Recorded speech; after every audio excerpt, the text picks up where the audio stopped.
What's up guys, NDM Tech here. അപ്പോൾ നമ്മൾ പുതിയ സീരീസിന്റെ എപ്പിസോഡ് 1 ആണ്. സീറോ മിസ്സിംഗ് ഔട്ട് എന്നാണ് പേര്. സീറോ മിസ്സിംഗ് ഔട്ട് എന്ന് വെച്ചാൽ നിങ്ങൾ ഈ സീരീസ് കാണുന്നിടത്തോളം ടെക് അപ്ഡേറ്റ്സ് ഒന്നും മിസ് ഔട്ട് ചെയ്യില്ല. Therefore zero missing out. അപ്പോൾ നമുക്ക് iPhone 14ന്റെ ന്യൂസ് ആയിട്ട് തന്നെ സ്റ്റാർട്ട് ചെയ്യാം. നാളെയാണ് റിലീസ്. അപ്പോൾ ഇതൊരു ലാസ്റ്റ് മിനിറ്റ് റൂമേഴ്സും ലീക്സും ഒക്കെയാണ്. അപ്പോൾ iPhone 14 പ്രോയിന് നോച്ച് ഉണ്ടാവില്ല എന്ന് നമുക്കറിയാലോ. അപ്പോൾ നോച്ചിന്റെ ഡിസൈൻ ഒരു ഐ പോലെ ആയിരുന്നു. ഇപ്പൊ പറയുന്നുണ്ട് അത് സോഫ്റ്റ്വെയർ വെച്ചിട്ട് ഒരു സിംഗിൾ പില്ലാക്കാൻ പറ്റുമെന്ന് പറയുന്നുണ്ട്. എൻ്റെ ഒരു ഒപ്പീനിയനിൽ അതാണ് ഭേദം. കാണാൻ കുറച്ചുകൂടി രസം ആ സിംഗിൾ പില്ലാണ്. എന്നിട്ട് അതിന്റെ നടുക്ക് നമ്മൾക്കിപ്പോ ക്യാമറയ്ക്ക് മൈക്രോഫോണൊക്കെ ഇൻഡിക്കേറ്റേഴ്സ് ഉണ്ടല്ലോ, പച്ചയും ഒരു ഓറഞ്ച് കളറൊക്കെ, അതുപോലെ ലൊക്കേഷൻ സർവീസസിന്റെ അങ്ങനത്തെ ഒക്കെ നോട്ടിഫിക്കേഷൻസ് അതിന്റെ ഇടയ്ക്ക് കാണിക്കുന്നതാണ് പറയുന്നത്. ഈ പറയുന്ന കോൺസെപ്റ്റ് കൊള്ളാം, ഇതുപോലൊക്കെ തന്നെ ആയാൽ മതി. കാരണം ഇത് കാണാൻ കുറച്ചുകൂടി ഒരു ക്ലീൻ ലുക്ക് ഉണ്ട്. മറ്റേ ഇതിന് മെയിൻ പ്രശ്നം എന്ന് വെച്ചാൽ ഇപ്പോൾ മുകളിലത്തെ ഇയർ പീസ് ഉണ്ടല്ലോ, മുകളിലത്തെ ഇയർ പീസും താഴത്തെ ആ ഫേസ് ഐ ഡിയുടെ മോഡ്യൂളും ഓഫ് സെന്ററാണ്, സെന്ററായിട്ട് കറക്റ്റ് നിൽക്കുന്നില്ല.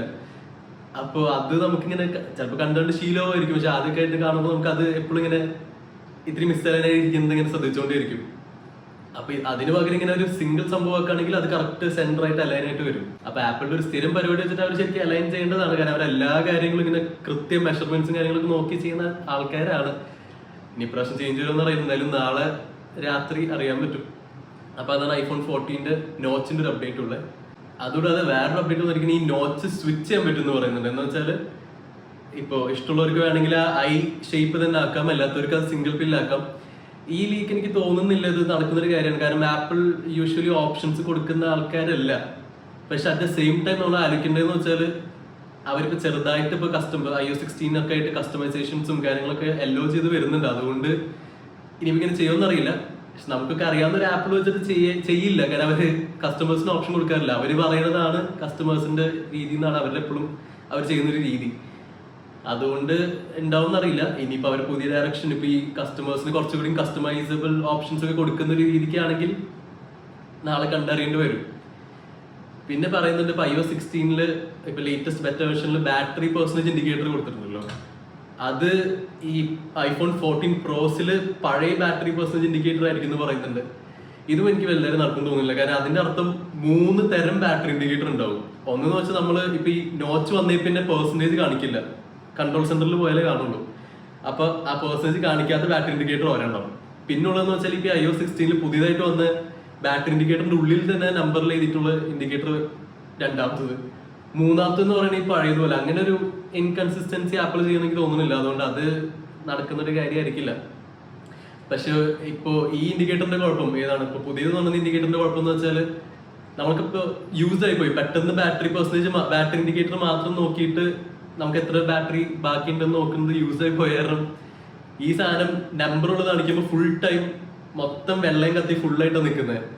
20% എത്തുമ്പോൾ മാത്രമാണ് അത് ചോപ്പായിട്ട് കുറഞ്ഞു വരുന്നത്. അപ്പൊ നമ്മൾ ഒരു 50-40 ഒക്കെ ഉണ്ടാവും. നമ്മൾ പെട്ടെന്ന് നോക്കുമ്പോൾ വിചാരിക്കും ഇത് 100 വിചാരിക്കും. അങ്ങനെ ഒരു പ്രശ്നമുണ്ട്. അതിന് കുറെ ഡിസൈൻ ആൾട്ടറേഷൻസ് ആൾക്കാർ സജസ്റ്റ് ചെയ്തിട്ടുണ്ട്. അതിൽ ഒരെണ്ണം ഈ നമ്പറിൽ നടക്കെത്തുമ്പോൾ നമ്പറും ആ ബാക്ക്ഗ്രൗണ്ടും തമ്മിലുള്ള ഡിഫറൻസ് ഒക്കെ കാണിക്കുന്നത്. അങ്ങനെയൊക്കെ എന്തെങ്കിലും ചെയ്താൽ മതി. പിന്നെ iPhone 14ന്റെ കാര്യത്തിലേക്ക് വരുമ്പോൾ, ഇപ്പൊ നമ്മൾ 14 പ്രോയിനെ കുറിച്ചാണ് പറഞ്ഞിരുന്നത്. 14ന്റെ കാര്യത്തിലേക്ക് വരുമ്പോൾ ഇപ്രാവശ്യം eSIM ആപ്പിൾ പുഷ് ചെയ്യേണ്ടെന്നുള്ളൊരു ന്യൂസ് ഉണ്ട്. എന്ന് വെച്ചാൽ കൂടുതൽ ആൾക്കാർ eSIM ഉപയോഗിക്കാനായിട്ട്.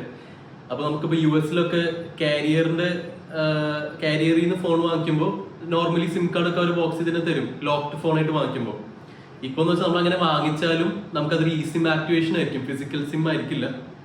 അപ്പോൾ ലീക്സ് പറഞ്ഞു വെച്ചാല് സിമ്മിന്റെ സ്ലോട്ടും കാര്യങ്ങളൊക്കെ ഉണ്ടാവും. പക്ഷെ അവർ ഇങ്ങനത്തെ ഓരോ സ്റ്റെപ്സ് വഴി കൂടുതൽ ആൾക്കാർ eSIM-ലേക്ക് മാറാനായിട്ട് പ്രോത്സാഹിപ്പിക്കുന്ന ഒരു രീതിയാണ് കാണുന്നത്. പിന്നെ വരുന്ന പ്രൈസിംഗ് ആണ്. നമ്മളുടെ മിനി പ്രാവശ്യമില്ലേക്ക് ഭയങ്കര ഇഷ്ടമുള്ള സാധനമാണ് ഈ iPhone മിനി എന്നുള്ളത്. അതിന്റെ ഒരു വീഡിയോ വരുന്നതായിരിക്കും. മിനി ഇല്ല, പകരം iPhone 14 പ്ലസ് എന്നാണ് പേര് റൂമേഴ്സ് പറയുന്നത്. പിന്നെ 14 പ്രോയും 14 പ്രോ മാക്സും.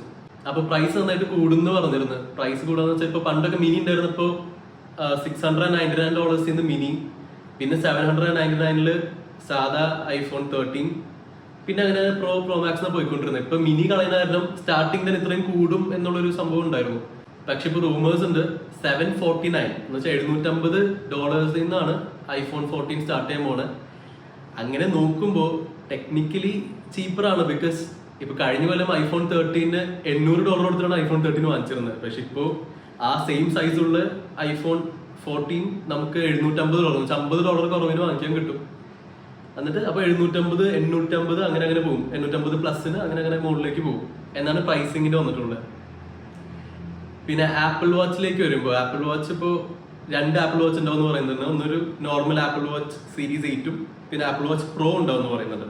അപ്പൊ ഈ പ്രോയിൽ ഇത്രയും നാൾ പറഞ്ഞിരുന്നു വെച്ചാൽ നമുക്കിപ്പോൾ ഐഫോൺ 13ലും 12ലൊക്കെ ഉള്ള പോലെ ഫ്ലാറ്റ് സൈഡ്സ് ഒക്കെ വരുമെന്നാണ്. പക്ഷെ ഇപ്പോഴത്തെ ഏറ്റവും പുതിയ ലീക്കില് ഡിസ്പ്ലേ ഫ്ലാറ്റ് ആയിരിക്കും.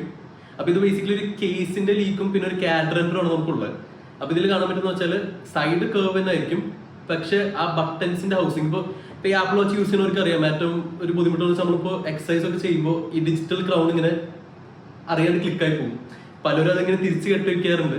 പക്ഷെ ഈ പ്രോ എന്നുള്ള മോഡൽ കൂടുതലും ഈ അത്ലീറ്റ്സിനും അവരൊക്കെ ഫോക്കസ് ചെയ്തിട്ടുള്ള കാരണം ഇവിടെ ഒരു എക്സ്ട്രാ ഇപ്പോൾ നമുക്ക് ഇമേജിൽ കാണുന്ന പോലെ ഒരു എക്സ്ട്രാ ഒരു ഹൗസിംഗ് ഒക്കെ വന്ന് അങ്ങനത്തെ ആക്സിഡന്റൽ ക്ലിക്സ് ഒക്കെ ഒഴിവാക്കാൻ ആയിട്ടും പിന്നെ കാണുമ്പോൾ തന്നെ ഒരു ഭയങ്കര റിജിഡ് ബട്ടൺ ഒക്കെ പോലെ ഉണ്ട്. അങ്ങനത്തെ ഒരു ഹൗസിംഗ് കാണാം. പിന്നെ അപ്പുറത്തൊരു എക്സ്ട്രാ ബട്ടണും ഉണ്ട്. ലീക്സ് പറയുന്നത് വെച്ചാൽ ചിലപ്പോൾ അത് നമുക്ക് തന്നെ ഇഷ്ടമുള്ള ഫംഗ്ഷൻ ചെയ്യാൻ പറ്റുന്ന ഒരു ബട്ടൺ ആയിരിക്കും.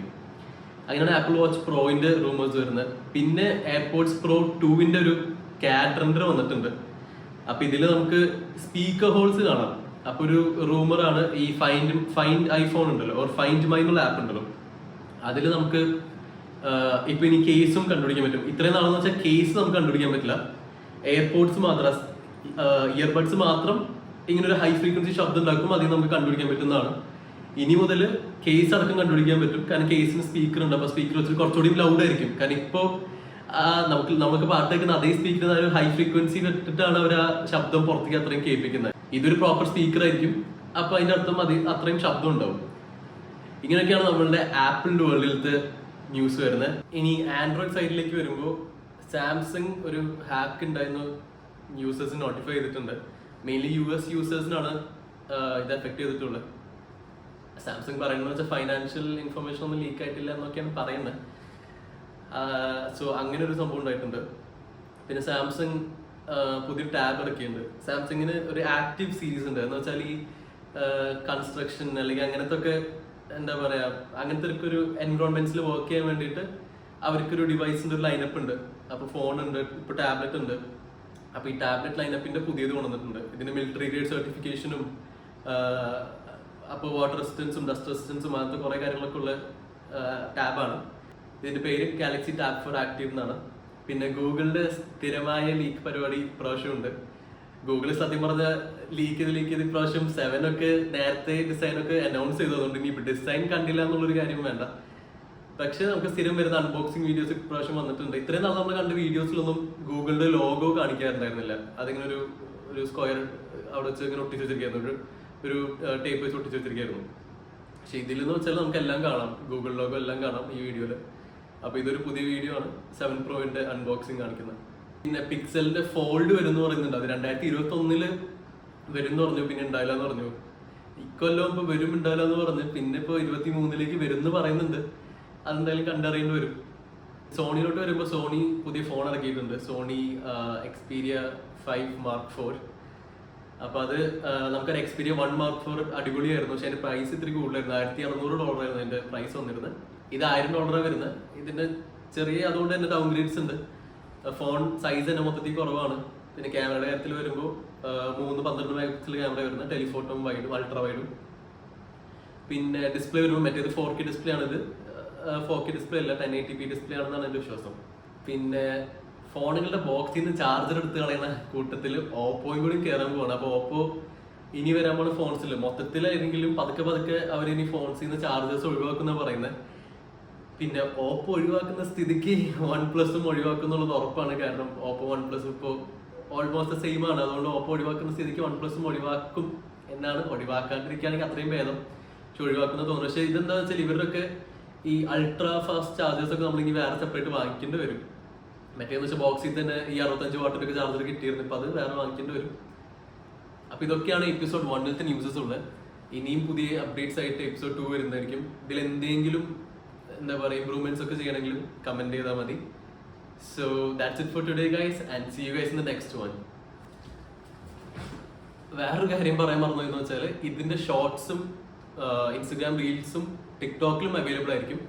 അത് ഈ ന്യൂസിനെ ഫുള്ളി ഷോർട്ട് ആക്കിയിട്ട് പെട്ടെന്ന് അപ്ഡേറ്റ് വേണ്ടവർക്ക് എന്ന് വെച്ചാൽ ടെക് ന്യൂസ് എല്ലാം അറിയാൻ വേണം, എന്നാൽ ഡീറ്റെയിൽ ആയിട്ട് ഇരിക്കാനുള്ള സമയമില്ല എന്നുള്ളവർക്ക് കാണാനുള്ളതാണ്. അവർക്ക് അതിൽ എല്ലാ അപ്ഡേറ്റ്സും കിട്ടും. പക്ഷെ ഒരു 1 minute ഫോമാറ്റിൽ ഷോർട്സിലും റീൽസിലും ടിക്ടോക്കിലും അവൈലബിൾ ആയിരിക്കും.